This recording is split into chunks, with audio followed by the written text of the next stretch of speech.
you don't have to deal with colleagues. You don't have to deal with HR. You don't have to deal with backstabbing fellow employees. You just sit at home and luxuriate in a hot bath. And one of the best-selling items during this whole period of lockdown was a thing on Amazon called a mouse jiggler. And it was a huge seller. And it's a thing you attach to your computer that makes your computer continue to stay alive. And so that it produces a green button on your Slack channel or whatever, so your boss thinks you're working. Is that what it is?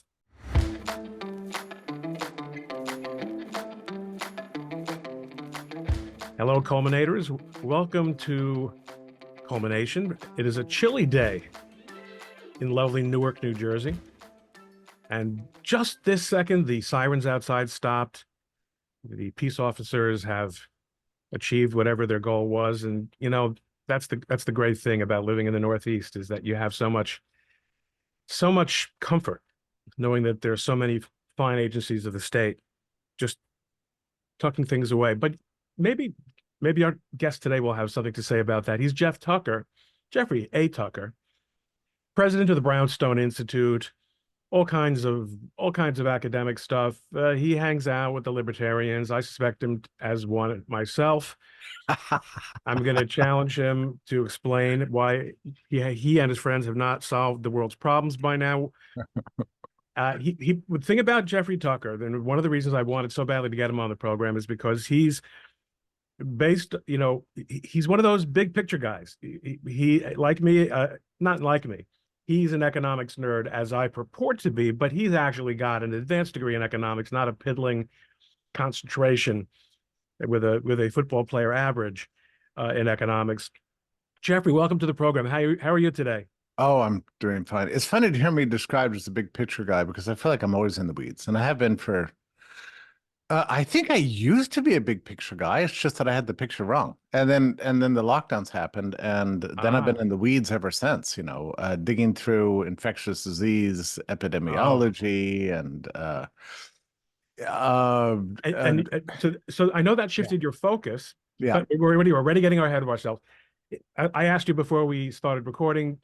Tell the strangers who you are. Give us, why we should hire you for position of executive director. Hey, you definitely should not. So I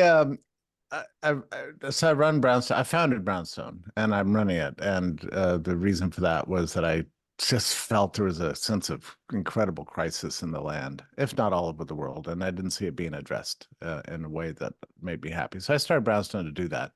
That's a heck of a thing. Start a think tank. It's been really successful. Most of our resources go for salvific purposes. I just try to find people who've been canceled, who need a bridge to a different way, and give them a community and that sort of thing. We're living in emergency times, as far as I'm concerned. I also have the pleasure, and it's a great, I must say, honor, that the Epoch Times opens up their pages to me every single day. So I write for Epoch 6 times a week. But that's more than an honor. That is a tremendous burden. When I think about having to come up, I used to be a blogger. I didn't have to answer to anyone but myself. Yeah. But because I did get some attention on the blog, and you would feel, boy, I need a real post this week. You're talking about every day. I don't believe a word you just said. You have a million ideas a day. And if you have the opportunity to put those down on paper where people are indulging with their time and attention to read you, you would do it. And for me, it's just a maybe for money luxury. It's just a luxury just to be able to, like, oh, here's something I think, oh, I'll write it, and here, post, boom, it's done. But in the days of syndicated columnists, even talk about people with lots of ideas like William F. Buckley, right? Mm-hmm. Did he write more than 2 or 3 times a week? No. He was also building harpsichords and sailing around the world. I get it. But you are also a guy with lots of other things to do, like the Brownstone Institute. But you're making it work. All right. Who am I to say? Well, it's funny you say that about Buckley, because I remember as an undergraduate, he was still around, and I met him, by the way. It was great. But I used to marvel at his productivity. Like, how do you write 2 columns a week? How is that even possible? And there's another guy who used to write for the New York Times, then he went to Newsweek, and then he started writing something else. But his name is Henry Hazlitt. Yeah. And Okay. he wrote probably what is in fact the most popular economics book ever to go to print. It's called Economics in One Lesson. Um, I Before he died, I had a chance to interview him, and I was marveling about uh his how prolific he was. And I asked him, it's a stupid question as a kid. I'm sitting in the back of a limousine next to my idol, and I said, do you ever get writer's block? You know, that dumb kind of dumbass 22-year-old question.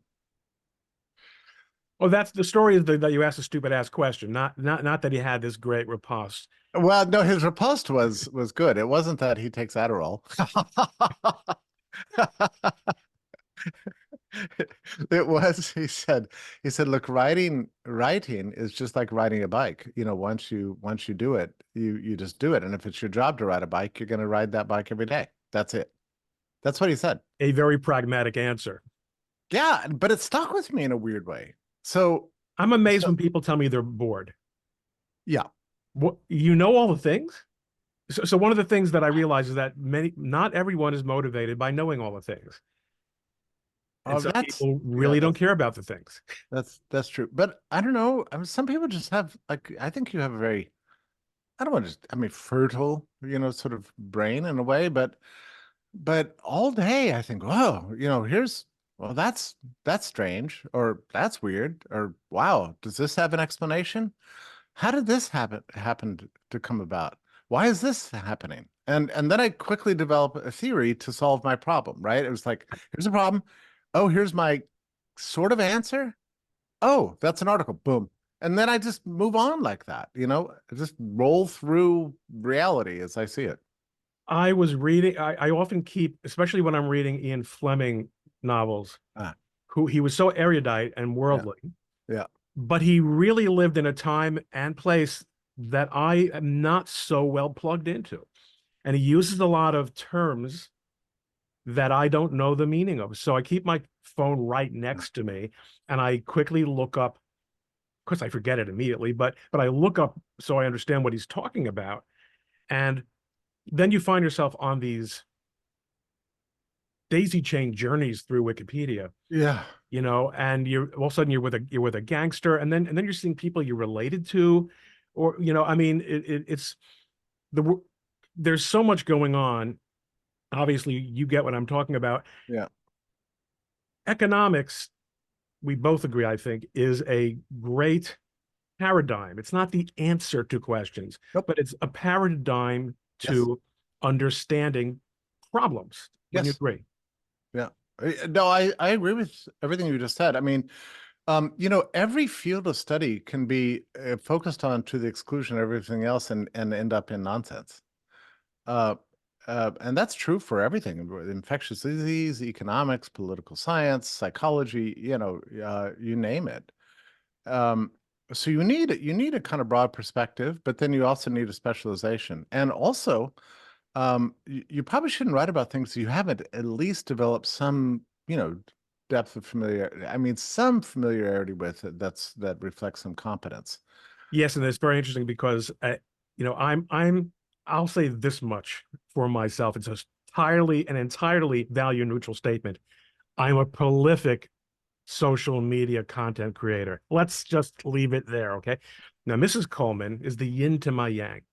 Right. Highly intellectual woman, Stanford Law School graduate, background in the sciences, and she doesn't let anything go until it has been mooted and checked and double checked and triple checked. And of course, I get to share in all those moments. Yeah. But I see how a truly, truly thorough person takes responsibility, and she will not write about something that she can't absolutely get her arms around. I agree with this so much. I'm like, I feel very uncomfortable writing things about where I have some sense that I'm faking it. Like I don't do that well. So I tend to want to be not that I'm correct about everything, but I want to be sure of my sureness, at least within myself, that So what I'm six saying. days, 6 days a week of Yeah, reasonably sure about what you're writing about me, yeah. that's a decently deep well. Well, And I never you got want the to. seventh day to fill it back up. I never want to fake it. You know, this is what these plagiarism scandals just outrage me, really. I mean, I'm just appalled by it because, you know, so it's not so much that, you know, this gay person took somebody else's words and made them her own. It's like, okay, that's sort of word theft. Okay, but that's not the real problem. The real problem is faking it. You know, she pretended to know somebody she didn't know.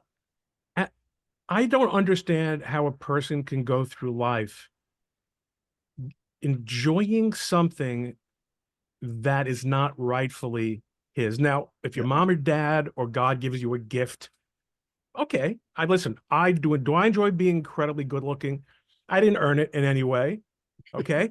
But you know, that's how God wanted me to succeed on the internet, by being, you know, a cheesecake. Okay, I get that. But but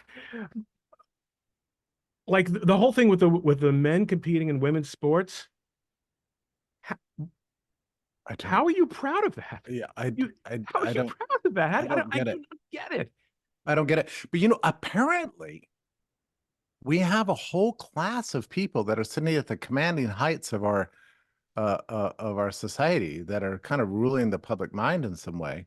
We're very happy with this. They think it's the rule of the game. Is just to pretend to know things they don't know. And I find this just appalling. The New York Times ran an article about the Harvard Cancer Institute thing Yes. that's going on right now, where there's Imagine how 58. bad it got that the Times had to finally acknowledge. I know, and I don't know if you looked at their story. But you know, there are 58 papers in question at least. That's just what they found. But So, it's only a cancer treatment. It's not like it has any effect on anyone's life. but the example they gave, and you nailed it with your comment about the New York Times. They, if anything, they downplayed it, but they did give an example. But the example they gave had 9 panels, so it was 3 stages of 3 experiments. The picture on the top left of experiment one was identical to the picture in the third experiment in stage two. Identical. So it Meaning was that drag and drop. the peers are in on it also. They couldn't even have looked. They couldn't even, and there was one that was cut and pasted, and you could just see the you know, the seam. Yeah.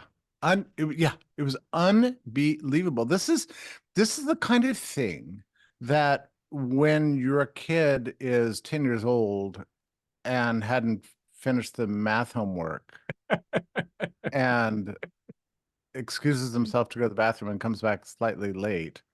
Um, and you realize they flipped to the back of the book, turned the book upside down, and filled in the answers, and then claimed that they had done. Anyway, my point is, it's a childish thing. Now, this woman who did this, who was party to this, is very high status. You know, adored by everybody with 14 letters after her name. And I looked at their 990s, and I don't think I was misreading this, but I think she gets $3.6 million a year for doing what she does. For Nice, dragging and dropping pictures, that's nice. going to affect, I assume, affect cancer treatments and protocols at a Harvard Cancer Institute, the most revered in the world. I mean, if this is really going on, my friend, So tell me how this segues with your deep dive into the world of the science of COVID-19. yeah. Well, early on, when all this stuff was breaking, by the way, I had been warning about pandemic planning since about 2005. I mean, I've been writing about the subject for a long time, so it's kind of been on my radar. But when this whole thing broke out, first thing I did was I downloaded Infectious Disease for Dummies from Amazon. I read it. Oh, that's interesting. And then I thought, well, I need to get a little. So I read a first year medical text and viruses, and I thought, well, that's really interesting. All right, that was prep one. And then I thought, well, now I'll watch some videos. So the very first video I watched was of Bill Gates. Well, as it turns out, Bill Gates doesn't know anything about infectious disease. I mean, like nothing. He But doesn't. he is quite wealthy, need I remind you. This is the problem. So he's talking about infectious disease as if it's a virus on a computer, and that the vaccines are like Norton antivirus. I mean, that's truly the extent of his knowledge. And I thought we are in big trouble because this guy has given a lot of grants to a lot of institutions and journals and conferences, and is funding the World Health Organization. These people are in charge, and this guy's an idiot. And this is private giving. This is private giving. I mean, I know. we have this inclination, I especially know. someone as libertarian minded as yourself, You and got it. anyone who doesn't got at least some libertarian gear Yep. going is absolutely deficient. Yep. Okay, it's government. There's no accountability. And of course, everyone's looting the government, and therefore you need to shrink. Fine, fine, good, good, good. Fine, Check fine. box. Right.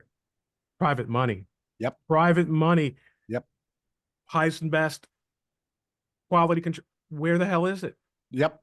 I Is it so possible that there's just a quantum at a point at which it just becomes so much money that they are kind of just are like the government in some?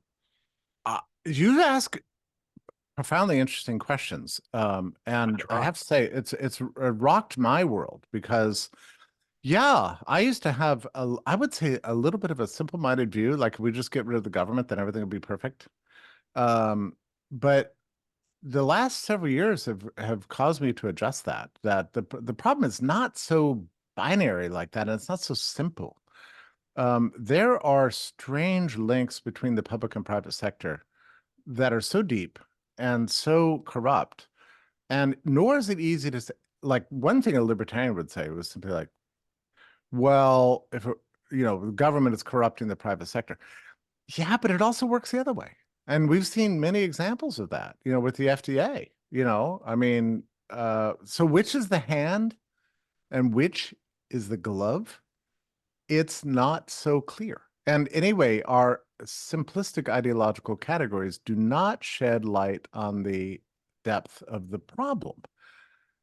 So, And we've also, I mean, what we see as a general rule, I think, is a sort of risk or danger that comes about from aggregation.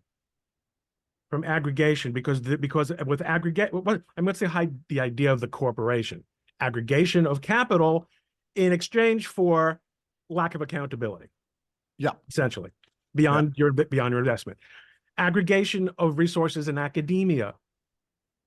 yeah, We're all Harvard. We're all in this yeah, together. Gay stuff is fine. We checked it out.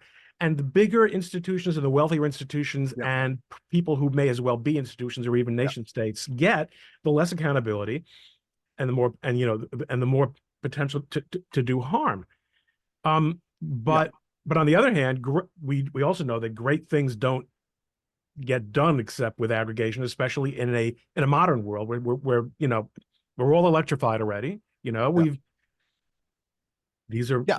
So the answer really comes down to the need for moral courage and the cultivation of conscience. It's the only way. By the way, here's a slightly interesting story that I think relates to what your point is here. You know this quote. In the old days, they used to say quotation. You notice how everybody uses the word quote as a noun now. So I'm going to acquiesce and say we'll use that as a noun. There's a quote by Lord Acton, who was this kind of German aristocrat who resided in England and kind of bestrode the continent, in some ways as a historian and pundit. But he said in a private letter, power tends to corrupt, and absolute power corrupts absolutely. What people do not understand about that was that was not a reference to government. That was a reference to the Pope. The Pope. Okay, because the Pope was engaged in this tomfoolery at the time called this First Vatican Council, in which he wanted all the bishops of the world to come together and proclaim him to be infallible. All right, not just ex cathedra, but period. period. What was it? Political infallibility he wanted, which he did not get. But that's what he wanted, and Lord Acton reflected on this. He opposed this. I mean, as a political liberal, of course he opposed it. Was he Said, a look, Catholic though, or was he? well, he was a He was Catholic. okay. So Yeah, he was a political liberal, a liberal Catholic, a liberal in those days, liberal, meaning like favored religious freedom. Okay, so he didn't want the Pope to be politically infallible, and they were losing all the papal states at the time, and the power of the sword was passing from Rome, and the Pope was desperate to preserve it. And Acton said, "Look, power corrupts, absolute power corrupts, absolutely." He was referring to the Pope. So we should take from that a lesson that power can come in many different forms. and sometimes in a form you might least expect. like Elon Musk. Well, maybe. I mean, I mean, this is an extraordinary thing because you have this amazing tendency towards aggregation and towards uh, agglomeration of all these aggregates into one big bad thing that seems to, all your fever dreams, Yeah. and then along comes this guy who's aggregated more dollars at a given moment, at least, than anyone ever before, and says, I'm gonna change the game. And as I often say, he didn't just change Twitter. By changing Twitter, he changed everything Yeah. because now there was a meaningful platform to which all the other censors, and you talked about cancellation early on, had to now respond. There was, and even YouTube is relatively more free than it was two It's years ago. less bad than it used to be. I think that's right. That's probably true for LinkedIn, and I don't think I'm not sure about Facebook. It seems like Facebook, Zuckerberg's. I think Facebook is dragging its feet, but Yeah. I'm sure that when the virtual reality stuff gets ironed out, it's going to be perfect. Why would us go to the metaverse and hang out with him Right. and have cocktails with Mark? But I'm sorry, go Yeah, on. yeah, but your point is a very interesting one. I don't know what would have happened if we didn't have uh, Twitter 2.0 and X. I know my friends would have, the cancellations would have gotten worse.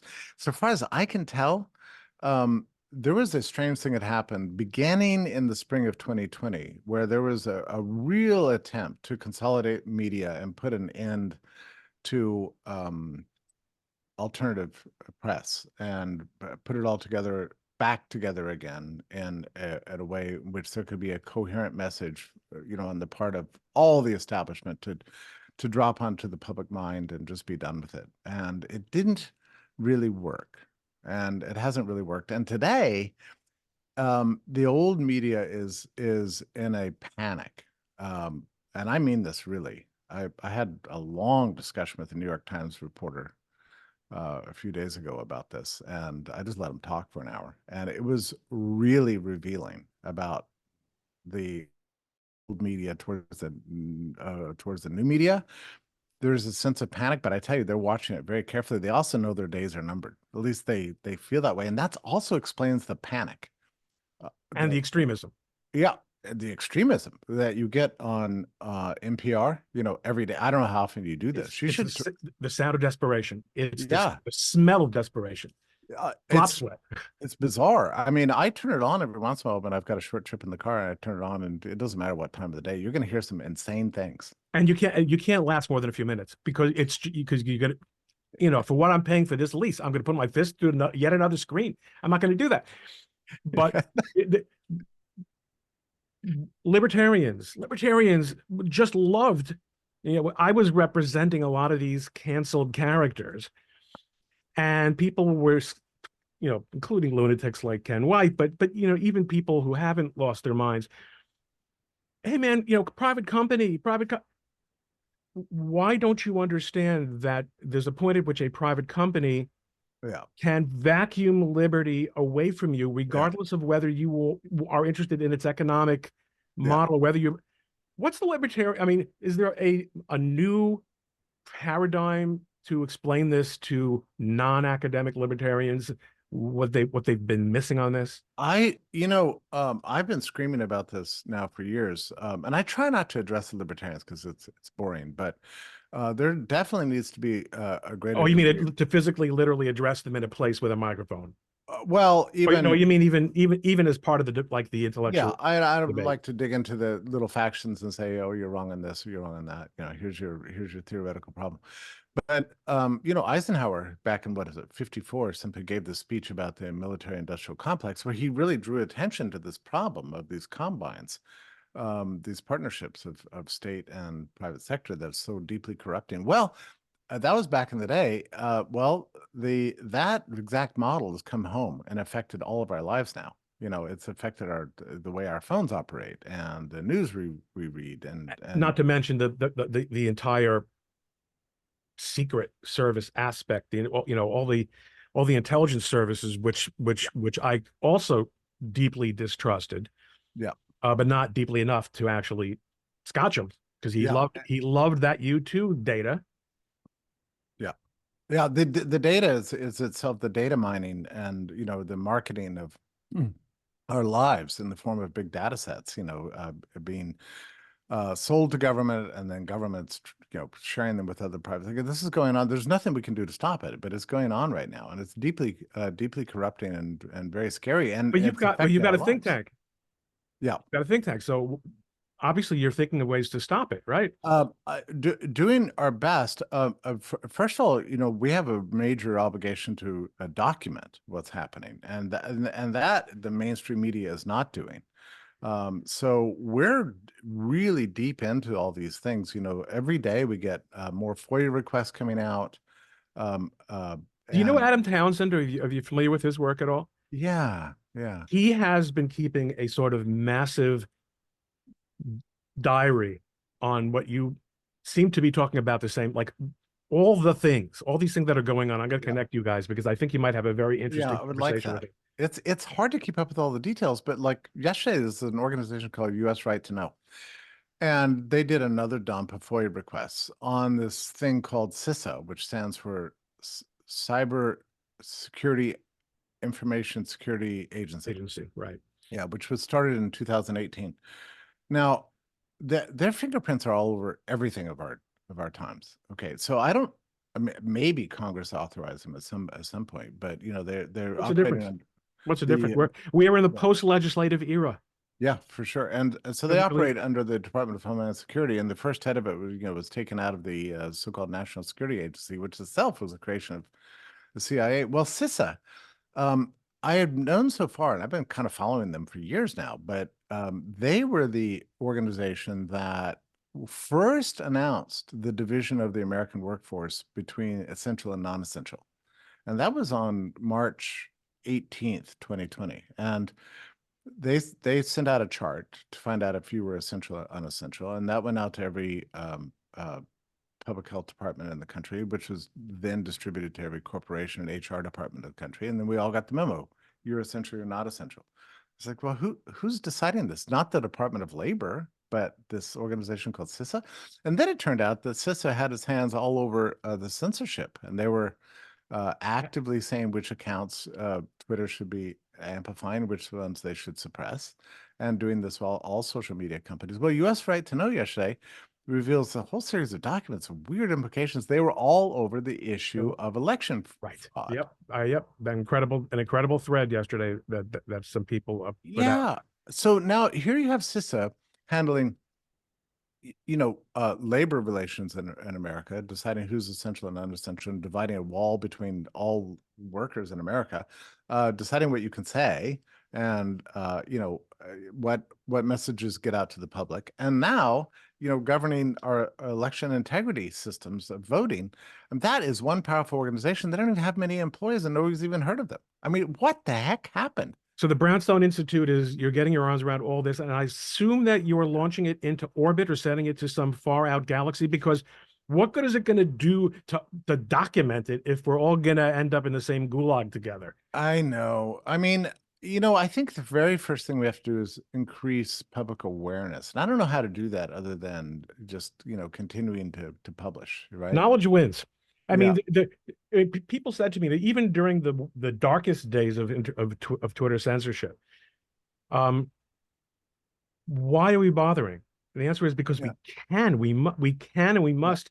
Every bubble of oxygen that's introduced into what is trying to become a closed system gives us more time. And there is something about knowledge and liberty that without getting metaphysical, and I am prepared to get metaphysical, but I don't know if you are, but without getting metaphysical, there is something about knowledge and liberty that makes them. I mean, when you and I were growing up, through our college years, did anyone think the Soviet Union would ever fold? I mean, it was Oh supposed to no, be like. that was a shock, right? I mean, even as late as, I mean, I guess 87, we thought it was going to last forever.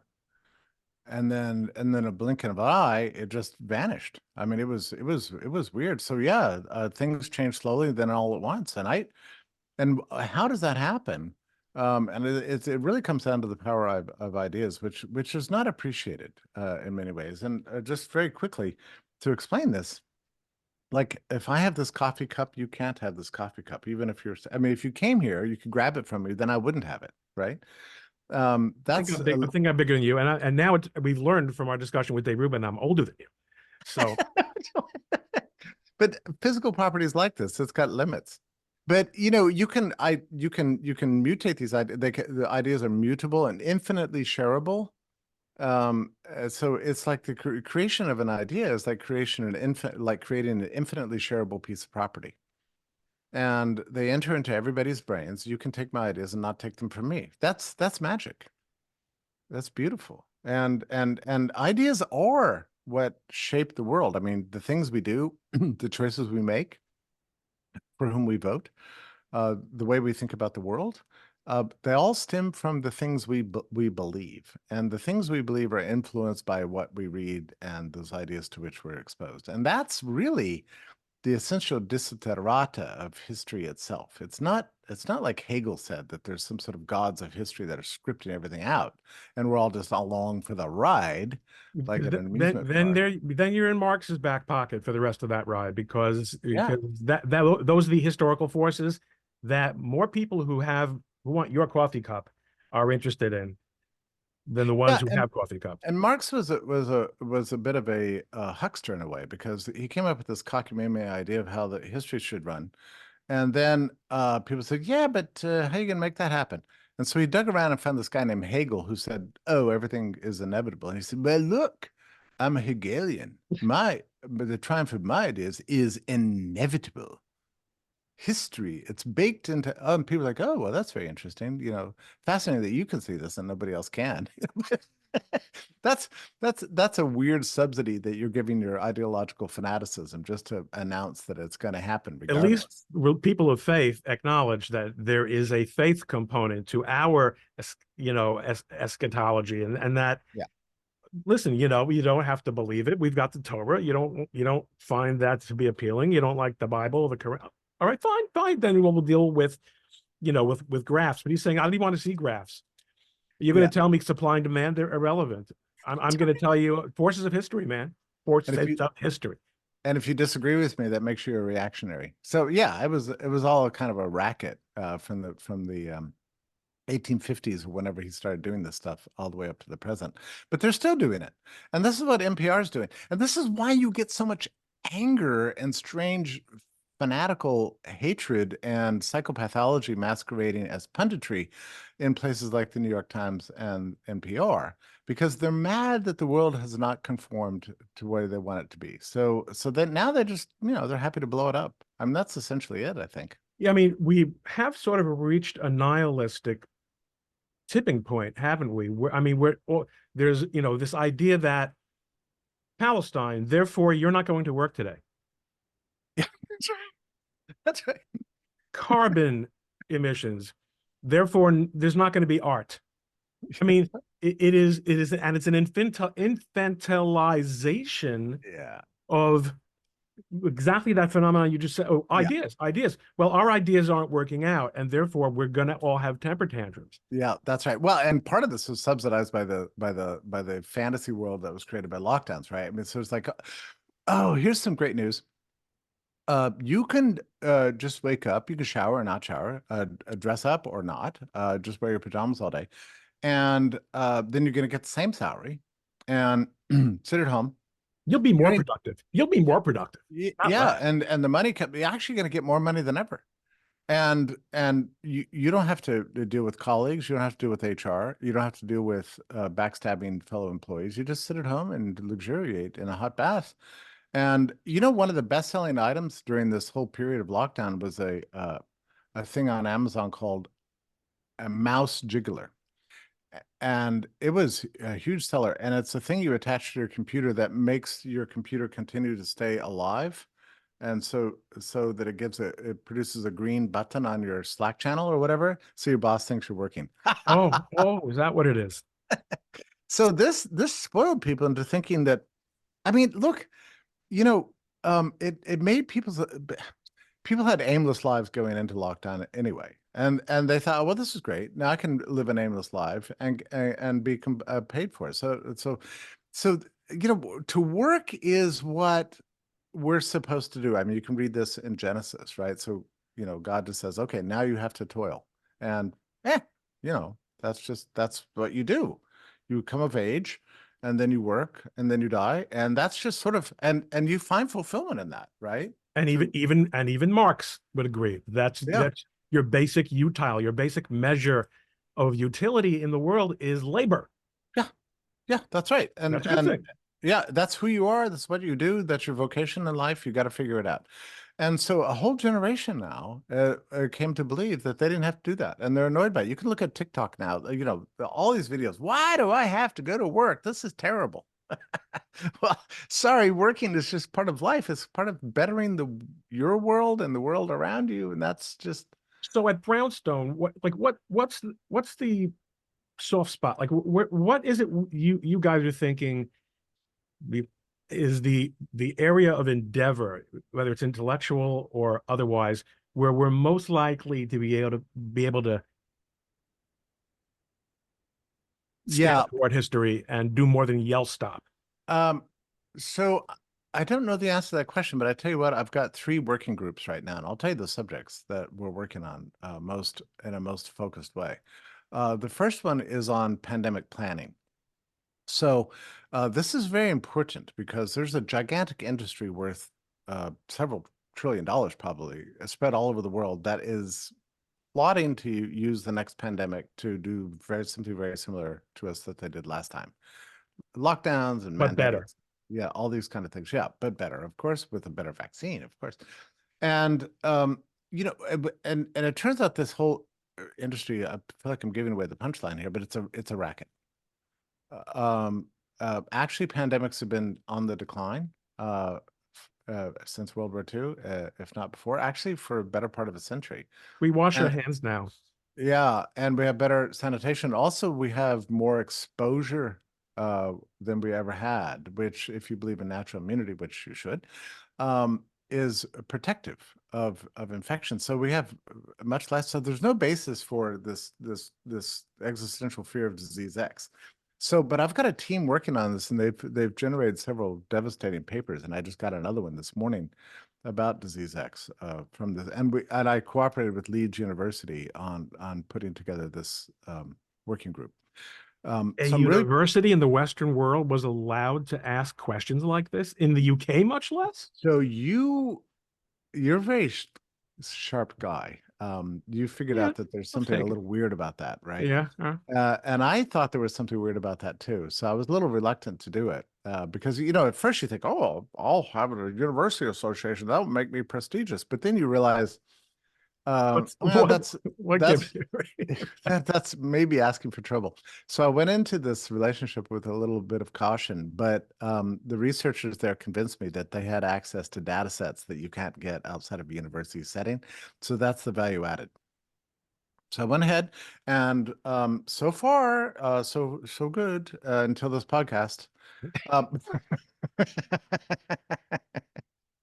just waiting for the cancel please to come along. Okay, so That's that's one. one, right? Yeah, that's one. The second group is working on the censorship problem, and I have people on the team that have all the data from the Twitter files, which we've only just begun to look at the depths of those things. It's an enormously complicated problem, and we're using AI to dig through those to find out who did what to whom, who cooperated with what, where does it trace back to, who gave the orders. I mean, all these problems have yet to be fully solved. So I've got a team working on that every day, and they're very Wow. high level and very focused. And so, and again, from my point of view, as the administrator, yeah, I'm surrounded by smart people. I'm the dumb guy. But one thing I am kind of good at is going to people with resources and saying, "Hey, can you fund this?" And so we've got both those fully funded. That third team is focused on the monetary problem, in particular, the drive towards digitization of money and central bank digital currencies. So, because, if we get that, we're sort of toast. I mean, already Whole Foods is asking you to pay for your groceries with your hand. I mean, And, it's and obviously you are wrestling with the problem, why Bitcoin has not emerged as the solution to that problem, I assume. there are many aspects to the problem, Yeah. and that is one particularly contentious and fascinating issue because it was invented to be a peer-to-peer cash, and now it stopped being that. No question about that. Sometime around 2017, and now people hold it just as a, A a speculative investment. yeah, a kind of security or something. And so it's not clear what it's supposed to be. And now we have all these other payment systems. Bitcoin, when it started in 2009, was really an efficient way of transmitting money. It was cheap and fast. And then at some point, it became not cheap and fast. And then at that same time, we had Venmo come along and many other payment systems that were very convenient. And then Square invented a little thing you could stick on your cell phone so any merchant could get credit cards. And so now we're all credit carded up. But the centralization of banking and credit is worse now than ever. And we know for sure the Biden administration wants this to become a central bank digital currency. And if that happens, then they won't need armies. They'll just, they can just push buttons like on the Jetsons and cancel you and take away your ability to buy groceries or fill your tank of Which gas. they're already selectively doing. And of course, Yeah, your three buckets are all interrelated in obvious they ways. are. They really are, and they're diverse enough to constitute teams, so that's nice. And but Where do we they also live? Where does this all happen? Is it a virtual thing, or yeah. you have Well, a brownstone somewhere? I don't. Well, I can't in my own mind can't come up with a reason for why we would need a building. Although we could get one, but I'm not sure that makes much sense. So what we do instead is I have these people who are part of these teams that really Australia, UK, and all over the US. Um, and Rome, actually. I've got a guy in Rome. But we come together every once in a while for private retreats. And I what I do is I get a hotel and ask them to service uh, food, give us a room with comfortable seats that like more like a living room than a conference room, and open the bar at cocktail hour. It's nobody pays anything, and we hang out for 3 days. And I limit it to 42 people because that seems like the right amount. And everybody makes very short presentations and invites comments, criticisms, and discussions. That lasts for 30 minutes. Then we move on to the next one. This goes on for 3 days. And then otherwise, we have time for discussion and sharing. I don't have action items at the beginning. We don't seek any kind of group consensus. I just want the ideas to flow freely and without fear and with an ability to listen and share Sure, and be sure. open-minded. Of course, no Illuminati thing going on here whatsoever. This is not. No, I mean, we do have Chatham House rules so that people can feel comfortable. It's really different when you have a private environment versus when everybody's performing for the public. It changes the ethos, Sure. completely. So when you're performing for the public, you have to be, conclusive and decisive and know exactly what you're talking about. And then you sign autographs after, and everybody's adoring you with selfies. It's all bullshit. Um, I prefer these little private meetings where we're all, I think there's a Latin phrase meaning first among equals. So every person who has the microphone is first among equals. Primus inter pares. Yeah, yeah. Oh, well, good for you. Good for you. You know your St. Thomas. Uh, Aquinas. But yeah, so and I don't invite anybody who's a big shot or thinks of themselves as a big shot because it's annoying. So I want people to have their best, truest, most honest thoughts and learn from everybody in the room. And then we go home. And that's it. Fascinating. Yeah. Well, So, and I've had people tell me, because I obviously have, and many disciplines, by the way. So this is part of the goal, right? I want to crash the economists together with the infectious disease epidemiologists, together with the attorneys and the political scientists. And I want everybody and the journalists, and I want everybody to be in the same room, hearing what each other had to say, and they will correct each other. And you have to be prepared to be corrected too in this environment. But I've had people tell me that when they went into academia, that's the way they thought it was going to be, and it's not that way. So right. That's right. um, That's right.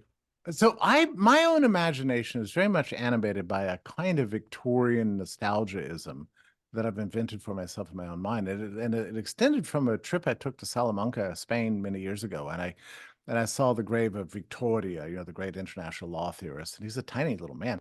But, all the great second and third generation of scholastic thinkers lived there. And they generated a whole body of ideas from law to economics to just everything you could imagine, very high level. And it was kind of the birth of modernity in some ways, coming out of that academic environment. But I could just kind of went from room to room, and I just recreated an environment in my mind uh, that was idealized, maybe, and of an intellectual community that was serious and principled and deeply knowledgeable, but also open and willing to teach and willing to learn everybody.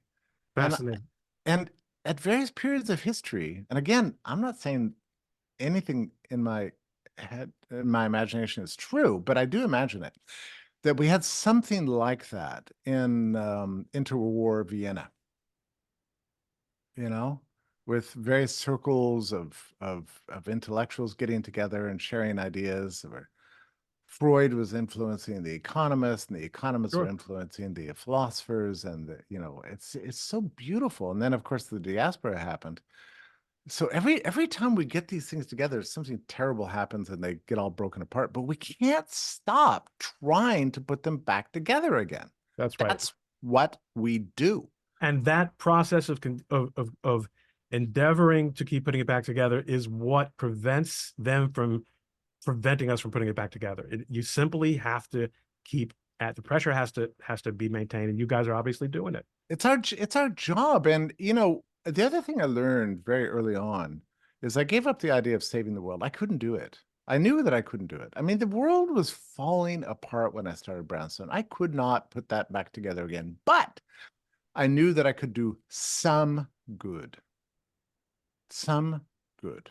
And as the rabbis say in the Mishnah, our responsibility is not to complete the work, but neither are we free to desist from it. Yeah. And on that note, we will desist from recording. Jeffrey Tucker, I have a feeling we could probably talk for a while longer if we wanted to, and maybe we will sometime, and maybe it'll be private too. I like that. Great talking to you. Thank you so much for putting up with our scheduling nonsense, and you incredibly distracting camera. It's all good. Thanks so much.